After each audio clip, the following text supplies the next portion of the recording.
जब संजय और रमीज इन लोग का नाम लीजिए तो आपको घर से निकाल दिया जाएगा, आपको बदनाम किया जाएगा, आपको गाली दिलवाया जाएगा, आपके ऊपर चप्पल उठा करके मारा जाएगा।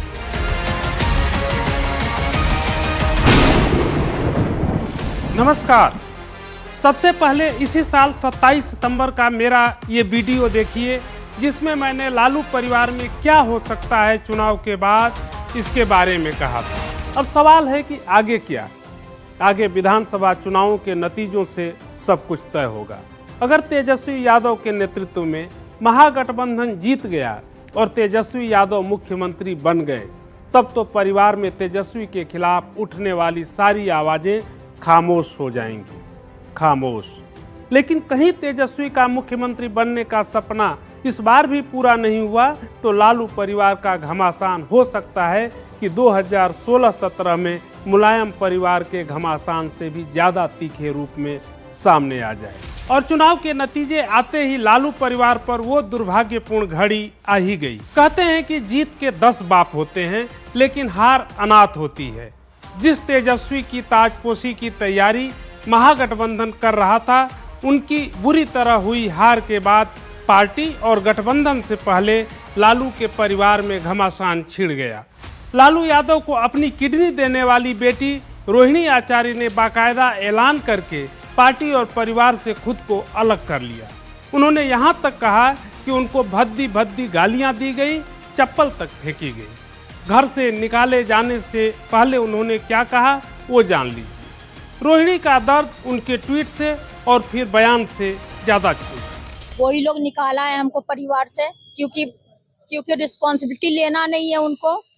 पूरा दुनिया बोल रहा है जो चाणक्य बनेगा तो चाणक्य से आप सवाल पूछिएगा। जब कार्यकर्ता चाणक्य से सवाल कर रहा है, पूरा देश दुनिया सवाल कर रहा है कि पार्टी का ये ऐसा हाल क्यों हुआ।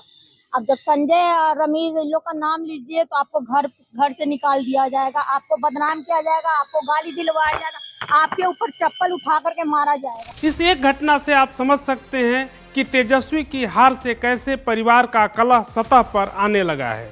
इस बीच तेज प्रताप तो पहले से ही हमलावर हैं और हार के बाद तेजस्वी को फेलस्वी कहने लगे हैं। जब किसी पार्टी की राजनीति एक परिवार की निजी जागीर बन जाए तो सारे सदस्य सत्ता में हिस्सेदारी के लिए लड़ने लगते हैं। लालू यादव ने वही किया। अब उसी सत्ता की लड़ाई में परिवार का बंटाधार हो रहा है। लालू यादव कर्पूरी ठाकुर के राजनीतिक उत्तराधिकारी हैं, लेकिन उन्होंने कर्पूरी ठाकुर वाली राजनीति का वो हिस्सा छोड़ दिया जिसमें वंशवाद के लिए कोई जगह नहीं थी। 1985 में कर्पूरी ठाकुर जब अपना आखिरी चुनाव लड़ रहे थे तब उनके सामने पार्टी के उम्मीदवारों की सूची लाई गई। उसमें उनके बेटे रामनाथ ठाकुर का भी नाम था। ये देखते ही कर्पूरी ठाकुर ने कहा कि रामनाथ का नाम हटाया जाए, नहीं तो मैं हट जाऊंगा। गांधी, लोहिया और जयप्रकाश नारायण के राजनीतिक मूल्यों से प्रभावित कर्पूरी ठाकुर के लिए वंशवादी राजनीति एक जहर था, लेकिन उस जहर को लालू यादव ने अपने लिए अमृत बना लिया। अपनी पार्टी में तमाम योग्य नेताओं के होते हुए भी उन्होंने 1997 में अपनी पत्नी राबड़ी देवी को मुख्यमंत्री बना दिया था। तब पूर्व प्रधानमंत्री अटल बिहारी वाजपेयी ने चुटकी ली थी कि पहले तो हम भाई भतीजावाद से लड़ रहे थे, अब पत्नीवाद से भी लड़ना होगा। बाद में लालू यादव ने अपनी पत्नी राबड़ी देवी के दोनों भाई साधु यादव और सुभाष यादव को सांसद बनवा दिया। जब इनके बच्चे राजनीति के योग्य हुए तो छोटे बेटे तेजस्वी यादव को उप मुख्यमंत्री बनवाया, बड़े बेटे तेज प्रताप को स्वास्थ्य मंत्री बनवा दिया, बड़ी बेटी को लोकसभा सांसद बनवा दिया। दूसरे नंबर की बेटी रोहिणी आचार्य को भी सांसद बनाना तो चाहा, लेकिन सारण सीट पर वो बीजेपी नेता राजीव प्रताप रूडी से चुनाव हार गई तो वो सपना अधूरा रह गया। रोहिणी आचार्य तब सुर्खियों में आई थी जब उन्होंने अपने पिता लालू यादव को किडनी दी थी।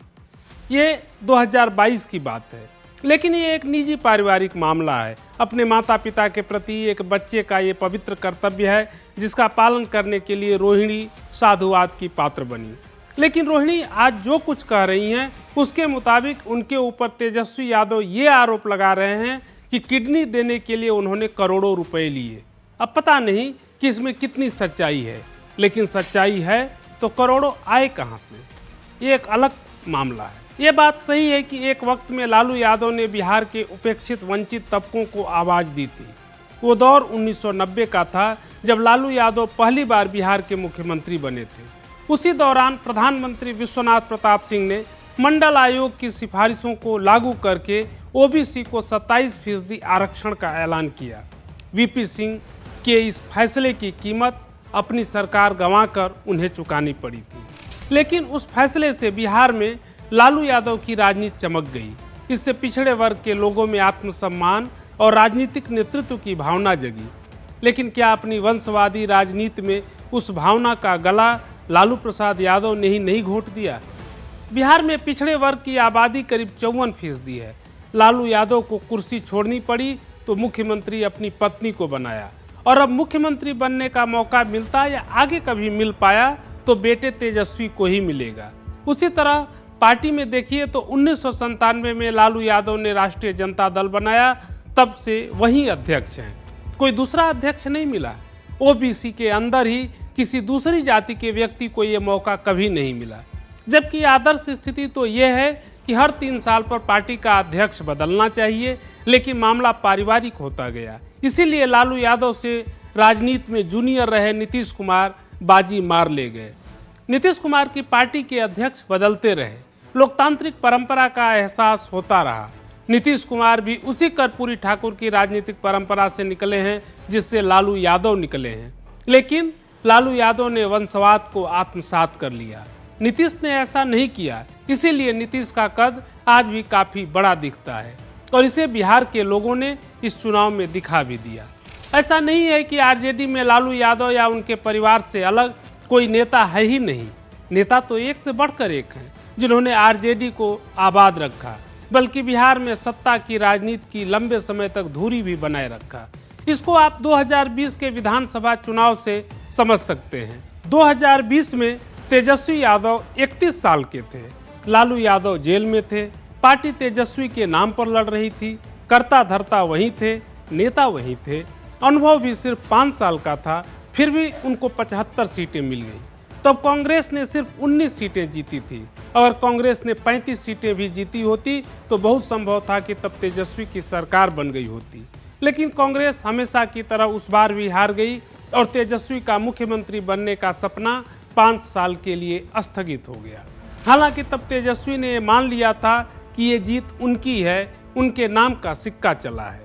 वो अपने पिता लालू प्रसाद यादव की तरह व्यापक जनाधार और प्रभाव वाले नेता हैं। लेकिन नेता को अपनी नाकामी ही नहीं, कामयाबी की भी कड़ाई से विवेचना करनी चाहिए। तब नीतीश का 43 सीटों पर सिमटना, नीतीश की कमजोरी कम थी, उसमें चिराग पासवान की भूमिका बड़ी थी। तेजस्वी को तभी ये भांपना चाहिए था कि अगर चिराग पासवान कल को नीतीश कुमार के साथ खड़े हो जाएंगे तो क्या होगा। आखिर वो सामने आ ही गया कि चिराग इस चुनाव में नीतीश के साथ खड़े हो गए तो क्या हुआ। चिराग तो जल गया, नीतीश का तीर भी निशाने पर जा लगा, लेकिन तेजस्वी की लालटेन बुझ गई। यानी ये चुनाव लड़ते हुए तेजस्वी को देखना चाहिए था कि चिराग का बीजेपी और नीतीश कुमार के साथ होने की स्थिति में उनकी रणनीति क्या होनी चाहिए थी। रणनीति से याद आया कि पटना के सियासी गलियारों में ये चर्चा चलती है कि तेजस्वी यादव की रणनीति संजय यादव तय करते हैं। वो तेजस्वी यादव के चाणक्य हैं, जैसा रोहिणी आचार्य तंज में कहती भी हैं। लेकिन नया चाणक्य बनाने से पहले पुराने चाणक्य की भूमिका को तेजस्वी भूल गए थे।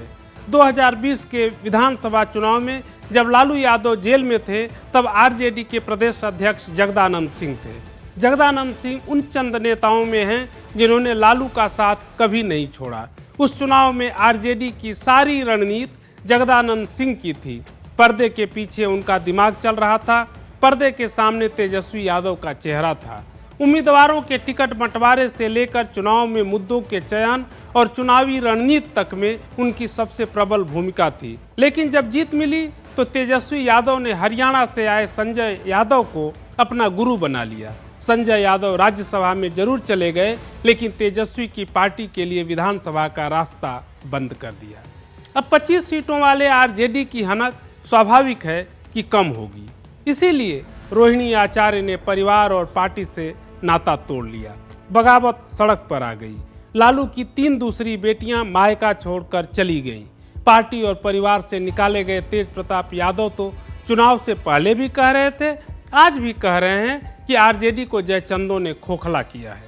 वो खुद महुआ से बुरी तरह हार गए, लेकिन उनकी बातों से लगता है कि आरजेडी के हार ने उनके घावों पर मरहम लगाया है। वो हार कर भी बांसुरी बजा रहे हैं। महाभारत के कुरुक्षेत्र में तो कृष्ण ने भी बांसुरी नहीं बजाई थी, उन्होंने तो चक्र उठाया था। लेकिन खुद को तेजस्वी का कभी कृष्ण कहने वाले तेज प्रताप ने बांसुरी बजाना शुरू कर दिया। अब आरजेडी के, बल्कि कहना चाहिए कि महागठबंधन के चुनावी रणनीति पर बात कर लेते हैं। कांग्रेस जितना जोर गठबंधन में अपने सहयोगियों से सीट लेने में लगाती है, उतना जोर चुनाव लड़ने में लगा देती तो कुछ और बात होती। पिछले विधानसभा चुनाव में कांग्रेस ने 70 सीटों पर लड़कर सिर्फ 19 सीटें जीती थी। अगर कांग्रेस वाकई एनडीए से लड़ना चाहती थी तो उसको अपने लड़ने के लिए ज़्यादा सीटों की जगह उस समीकरण पर जोर देना था जो महागठबंधन को मजबूत बनाता। एनडीए ने इसे कर दिखाया। चिराग पासवान 29 सीटों पर लड़े और 19 सीटें जीत ली। खुद कांग्रेस ने 2015 के चुनाव में 41 सीटों पर लड़कर 27 सीटें जीत ली थी। ये उदाहरण बताते हैं कि जीतने के लिए ज़्यादा सीटों की उतनी अहमियत नहीं है जितनी अहमियत जिताऊ गठबंधन की है। नहीं तो प्रशांत किशोर ने तो सभी सीटों पर चुनाव लड़ा था और जीते एक भी नहीं। अब कांग्रेस को सीटें मरोड़ लेने में बहुत मजा आता है, लेकिन गठबंधन का सबसे बड़ा दल होने के नाते आरजेडी को इसे गंभीरता से देखना था। ये तेजस्वी का काम था कि वो गठबंधन में वोट समीकरण पर ध्यान देते, और इसीलिए अगर वो कांग्रेस की तुलना में असदुद्दीन ओवैसी की एआईएमआईएम और मायावती की बीएसपी से हाथ मिलाते तो शायद ये समीकरण ज़्यादा बेहतर होता। विपक्ष का ओवैसी पर आरोप होता है कि वो वोट काटते हैं। इस बार चुनाव से पहले ओवैसी ने आरजेडी की तरफ गठबंधन के लिए हाथ बढ़ाया था। आरजेडी ने उस हाथ को पकड़ा ही नहीं, वो कांग्रेस से ही हाथ मिलाने में मशगूल रहे। संभव है कि तेजस्वी को लगता होगा कि मुसलमान बीजेपी को हराने के लिए जाएंगे कहाँ, वो झक मारकर उनके पास ही आएंगे। आरजेडी को यह भी लगता है कि ये धरती अपनी धुरी से भले टल जाए, लेकिन यादव और मुसलमान वोट तो कतई नहीं टलेंगे। 30 साल में राजनीति की 2 पीढ़ियां बदल जाती हैं, और यहाँ राजनीति अगर उसी पुरानी लकीर पर घसीटती रही तो कोई फायदा नहीं हो सकता। तेजस्वी ने कहने के लिए माई बाप की बात की, यानी उसमें मुसलमान भी होंगे, यादव भी होंगे, बहुजन भी होंगे, अगड़े भी होंगे, महिलाएं भी होंगी, युवा भी होंगे, लेकिन आरजेडी समाज के अलग अलग तबकों के बीच से नेतृत्व पैदा नहीं कर पाया। यही काम कांग्रेस भी नहीं कर पाई। फिर सीट शेयरिंग के समय महागठबंधन में जिस तरह घमासान मचा, जिस तरह फ्रेंडली फाइट की स्थिति बनी, उसका भी लोगों में खराब संदेश गया। हालांकि तेजस्वी के चुनावी वादे लोगों के हितों से जुड़े थे, लेकिन लोगों को ऐसा लगा कि जो कुछ नीतीश सरकार ने दिया है उसको ही थोड़ा बढ़ाने भर की बात तेजस्वी कर रहे हैं। लेकिन तेजस्वी जंगल राज वाले आरोपों का तोड़ निकाल नहीं पाए। लालू राबड़ी राज पर उठते सवालों का भूत 20 साल बाद भी आरजेडी का पीछा नहीं छोड़ रहा है। कुल मिलाकर कुछ कारण साफ साफ दिखते हैं जिसने महागठबंधन की हार का रास्ता खोला। पहला, महागठबंधन में खुद ही एकता नहीं दिखी। अब हार के बाद या चुनाव से काफ़ी पहले की एकता का कोई मतलब नहीं है। दूसरा, कांग्रेस को ज़रूरत से ज़्यादा सीट देने की जगह तेजस्वी को चाहिए था कि ओवैसी और मायावती जैसे नेताओं से गठबंधन करते। तीसरा, आरजेडी ये विश्वास पैदा नहीं कर पाया कि वो सबके हितों पर काम करने में खरा उतरेगा। वो एमवाई समीकरण से बाहर निकल नहीं पाया। इसका सबसे बड़ा सबूत ये दिखा कि तेजस्वी ने 144 में से 51 उम्मीदवार यादव समाज से ही उतारे। चौथा, एक तरफ तेजस्वी मुस्लिम वोट को अपना मानते रहे, लेकिन उनकी आबादी के हिसाब से टिकट बांटने में जगह नहीं दी।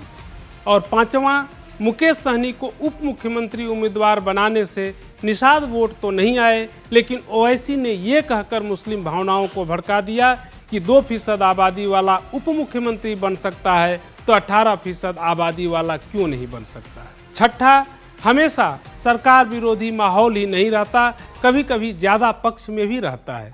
नीतीश कुमार के पक्ष में अब की बार माहौल ज़्यादा घना दिखा। और सातवां, तेजस्वी के वादों पर लोगों ने भरोसा नहीं किया। वैसे लोकतंत्र की यही खूबी है कि जनता ही सर्वोपरि है। अभी तेजस्वी 36 साल के हैं। अगले 5 साल उनके पास तैयारी के लिए समय है। नतीजों के बाद तेजस्वी ने एक भावुक पोस्ट सोशल मीडिया पर जरूर डाला, जिससे लगता है कि वो अपनी राजनीति को शायद बदलें, उसको सर्वसमावेशी बनाने की झलक दिखाएं। बिहार चुनाव के नतीजों के साए में अभी तो एनडीए को बधाई दी जाएगी और महागठबंधन को सहानुभूति। आप बताइएगा कि बिहार में चुनाव के नतीजों को आप किस नज़रिए से देखते हैं, उसके फायदे क्या होंगे बिहार को ही नहीं बल्कि पूरे देश की राजनीति को समझने का एक व्यापक नज़रिया उससे मिलेगा। नमस्कार।